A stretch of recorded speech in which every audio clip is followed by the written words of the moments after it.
Welcome into the FanDuel Hurry Up. I'm Maria Marino for Fantasy Sports Network, joined by Jim Sonis of Number Fire, our analyst today. We're talking about some matchups that you'll want to exploit moving into week 2 of fantasy football. Jim, let's start with the Steelers passing offense. They had a brutal week 1, but why do you like them this time around? Yeah, they were terrible.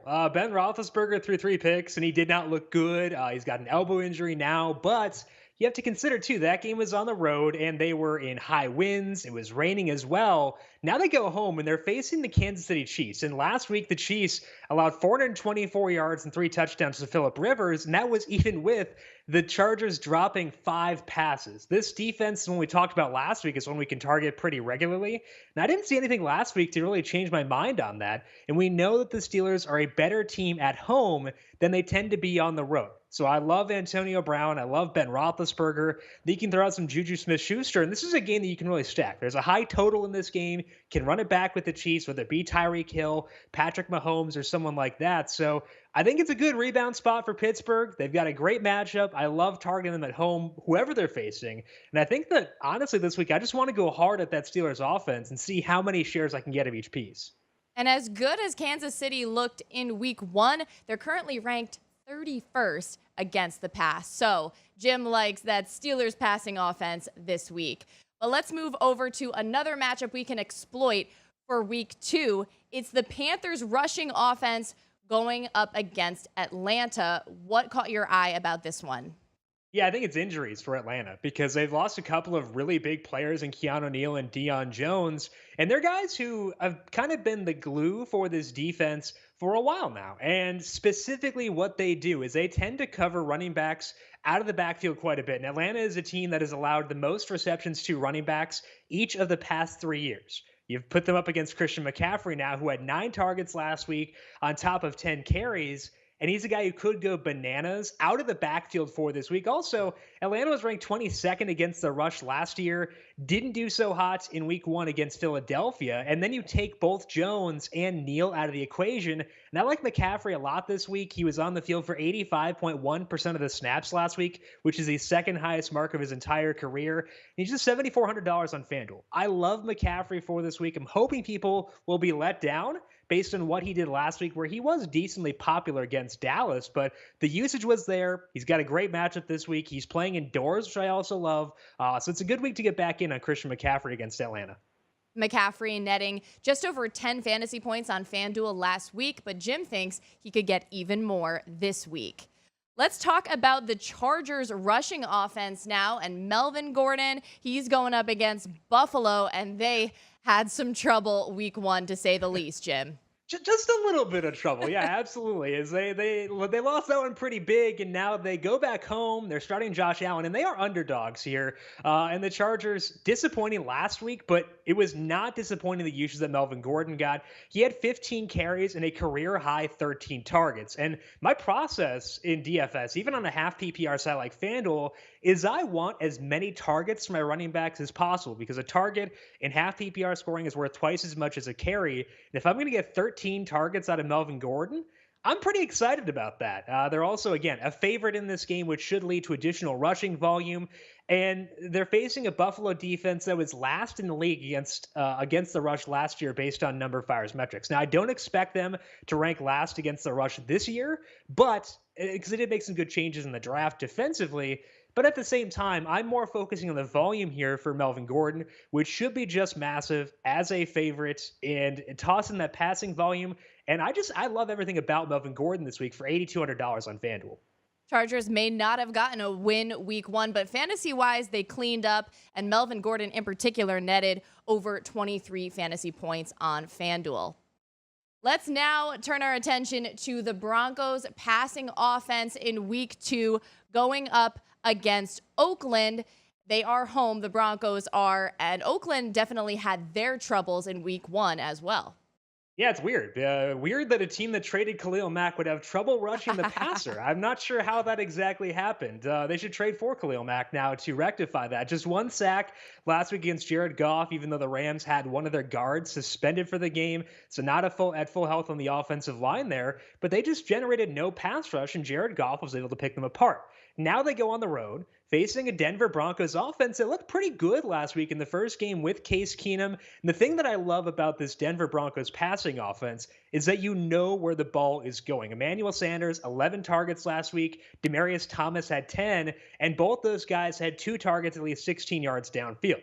If you give me a passing offense that should be decently efficient in a good matchup against Oakland, and I know where the ball is going to go, it's going to make me pretty excited about them. So I think both Emmanuel Sanders and Demaryius Thomas worthy of investment for this week. And Case Keenum could be too if you want to stack them up. A good spot against Oakland. The one concern would be if they get up early.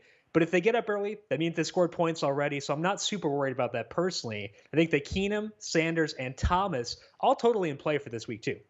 Well, the Raiders are currently ranked 28th against the pass. So let's also talk about 49ers against Detroit this week. And that passing offense in San Fran, you like. Tell us why.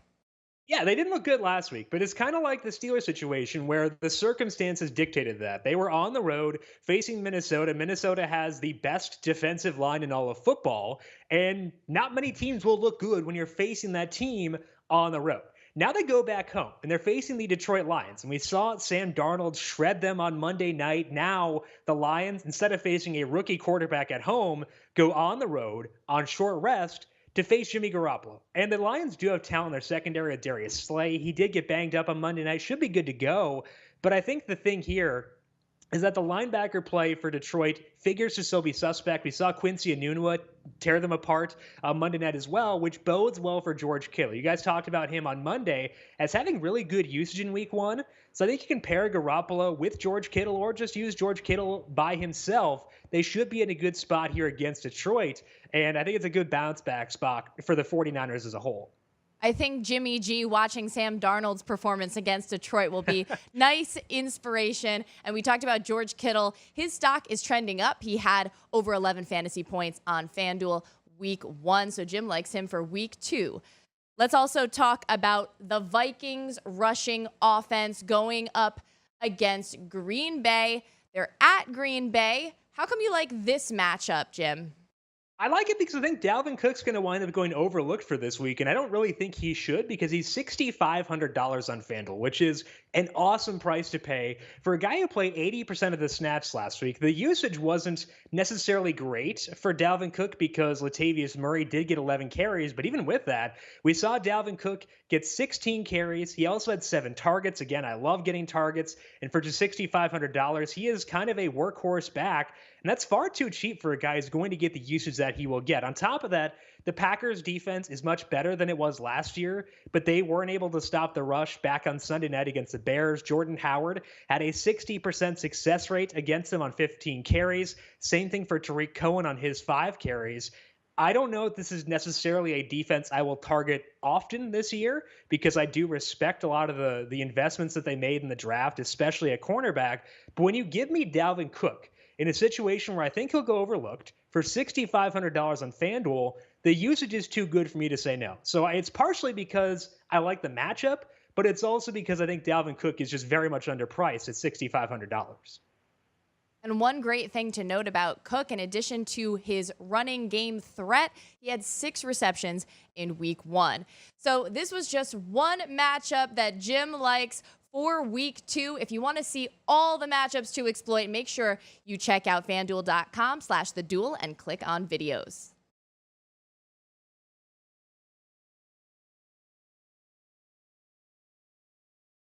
Maria Marino for Fantasy Sports Network, back with you on the FanDuel Hurry Up, and Jim Sonis is with us as well from Number Fire. We're talking about a couple of stacks, actually a handful of stacks that Jim likes for week 2. And let's start it off with the guys in Cleveland, Tyrod Taylor and Jarvis Landry. Boy, did they do some damage in week 1.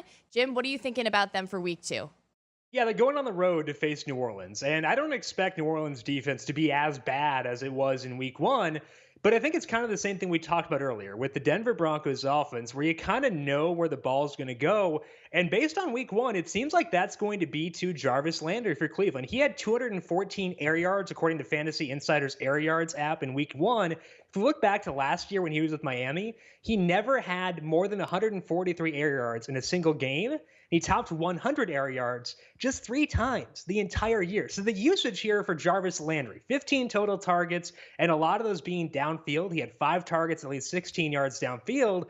That to me is super intriguing. And with Tyrod Taylor, it's partially because he will get some points as a rusher. It's partially because he is very cheap, which I like. So I think that there are a couple of things lining up there. I'm not saying that I'm going to not use the Saints defense, because I will also use the Saints defense at times. But given that Taylor can get points with his legs, given that Jarvis Landry should likely avoid Marshawn Lattimore by playing in the slot, I think that we can pair these two guys together. Neither guy is super expensive. Landry, $6,700 on FanDuel. So I like them a lot. Again, I'm okay with going with the Saints defense at times too. But when I'm not doing that, I think that it does make sense to get exposure to Tyrod Taylor and Jarvis Landry. Landry led the league in receptions last year, and he's proving to be a target magnet once again for Tyrod Taylor. And by the way, New Orleans defense against the pass currently ranked last in the league. Let's talk about another team where we could take advantage of a stack. It's Alex Smith and Jordan Reed, the tight end in Washington. Washington had a nice showing in week one, Jim.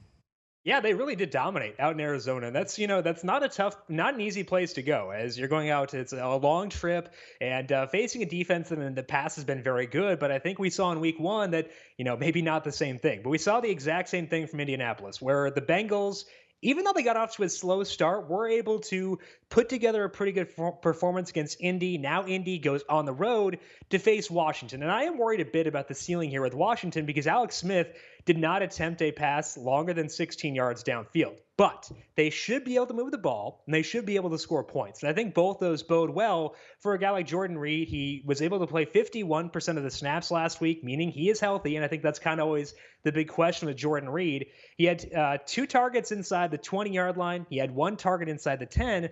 So if Washington is able to move the ball this weekend, it will likely be at least partially through Jordan Reed. So I like Jordan Reed a lot. I think that Alex Smith is more of a salary saver. We know he can do some stuff with his legs too. So I do worry a tad bit about the ceiling for Alex Smith, given that he's not throwing it very deep. But at the end of the day, I'm still on board with using him here against the Colts defense. It could be just really bad this year.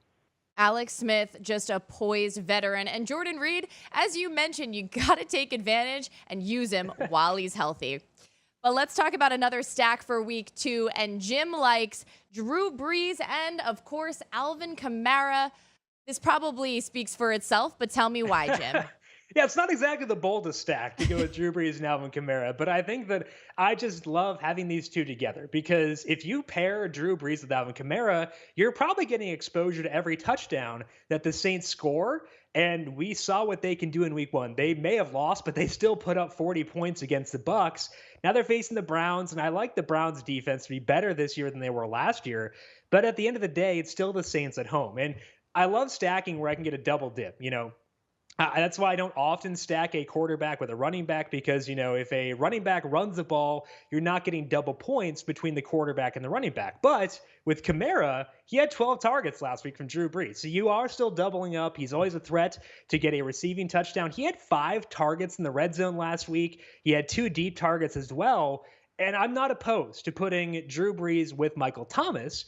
But at the end of the day, if I can get exposure to most likely every touchdown that New Orleans scores on Sunday, I really do want to take advantage of that. So I will go Drew Brees, Michael Thomas, but I think that Drew Brees, Alvin Kamara may wind up being the more common stack for me in week 2. I just wonder if Cleveland will finally get a win. And I don't know how good it's looking going up against New Orleans, but Kamara so far has been the workhorse and the dual threat in the run game and the receiving game that we expected. Let's talk about another stack for week 2. Jim, you like Cam Newton and Christian McCaffrey. What about that pairing has you excited? Yeah, we talked about Christian McCaffrey before and how appealing this matchup is for him, being paired with an Atlanta pass defense that does tend to funnel targets towards the running back. So the volume from McCaffrey should be there. but it should be for Cam too. And the thing that I love about Cam Newton, we talked about this briefly with Tyrod Taylor, but I like getting that rushing volume from a quarterback, and Cam has had a ton of it recently. Over the past 5 regular season games, he has had at least 11 carries and at least 50 yards as a rusher in each of those 5 games. He has averaged 8.3 fantasy points as a rusher in this 5 game sample. His offensive coordinator, Norv Turner, said this week that he wants to let Cam be Cam, and that means running the football quite a bit. That gives Cam a really good floor. Now you put him in a dome against an Atlanta defense that is super banged up. I think that gives him a good ceiling. I am worried with no Greg Olsen, with no Darrell Williams for this Carolina offense, but when you add in the losses that Atlanta's defense has had, I think it's a really good spot for Cam. If you pair him with McCaffrey, it's not as likely as it is with New Orleans that you'll pin down every touchdown that Carolina scores, but you should still be close unless C.J. Anderson gets a touchdown or the fullback. The Panthers actually had a fullback touchdown on Sunday as well. I think you should be set up pretty well for a big rivalry here between Carolina and Atlanta. Cam Newton looked very comfortable week 1. And we talked about Christian McCaffrey, who had a pretty good day, but he had the volume, even though it maybe didn't even equate to as many fantasy points as he could have had. But I think it'll be improved this week, as Jim mentioned. So he likes that stack with Cam Newton and Christian McCaffrey in week 2. Let's talk about another stack for week 2 that Jim likes. It's Matt Ryan and Julio Jones. Where is Julio? I never know. I feel like Atlanta doesn't even know where he is half the time. You think he's going to get some more action in week 2? Yeah, I hope so. I mean, I'm always in favor of Julio. I love Julio, and I think that this is appealing. It's in the exact same game as the stack that we just talked about with Christian McCaffrey and Cam Newton, but I love targeting games that are in domes, and I think a lot of the ownership for this week will gravitate towards the Superdome based on what we saw there last week, but this is always a situation where they could go off between Atlanta and Carolina, and we know where the ball is going. Julio, 19 targets last weekend. He had 7 deep targets, at least 16 yards downfield. 3 targets in the red zone. Those don't tend to turn out very well for Julio, but hey, at least he is getting looks in the red zone, so I love that. And honestly, Matt Ryan looked terrible, and that is concerning, but it also means no one's going to use him for this week. And for $7,100, putting him in a dome, I like that. We've seen Julio go bananas against Carolina before, even when they had Josh Norman back in the day. Now, that secondary not quite as good as it used to be. If I can get Matt Ryan and Julio Jones in a dome in what could be a plus matchup, I will do it. And yes, it does require a bit of a leap of faith to go with Matt Ryan, given that he did not top 20 points on FanDuel in any single game last year. But I still like him paired with Julio here. He's cheap, should be low owned, inside a dome. I'm not going to turn down Matt Ryan in this scenario. Look, Matt Ryan went up against a tough Eagles defense. Yeah. And Matty Ice is going to be itching for a bounce back. So Jim likes that pairing, Julio Jones and Matt Ryan in week 2. And another pairing that he likes going into week 2, Deshaun Watson and DeAndre Hopkins. They are another pairing that's due for a bounce back, I should say. They went into New England and struggled a bit. What do you think about them for this time around? I think it's exactly what you said, Maria. They are coming off of a disappointing game against New England, and that's going to, turn a lot of people off. And I think that it should. We should be concerned about regression with this Houston offense. But I think pricing accounts for that too. Deshaun Watson bumped down to $7,400 on FanDuel, while DeAndre Hopkins is down to $8,400. And I don't think people, if they pay up at wide receiver, will gravitate towards DeAndre Hopkins. Antonio Brown is at home in a great matchup. Julio Jones, coming off a big week last week with 19 targets, I could see people gravitating towards them instead of going towards DeAndre Hopkins. And that means we could get Deshaun Watson and DeAndre Hopkins at lower ownership, at reduced pricing, in a pretty good matchup with Tennessee. I think that Tennessee's secondary is much improved with Malcolm Butler being there, but they still got torched by Kenny Stills last week in that weird weather game in Miami. I think that sets up well for Deshaun Watson and DeAndre Hopkins. We know that Deshaun Watson is willing to chuck it deep. We know that can benefit DeAndre Hopkins, and we know that Deshaun Watson can get a lot of points with his legs. So with the reduced pricing, with sentiment being skewed against Houston based on that poor showing last week, I think now's a good time to buy back in on Houston in case they do go berserk against a Tennessee defense that, again, did get torched by Kenny Stills last week.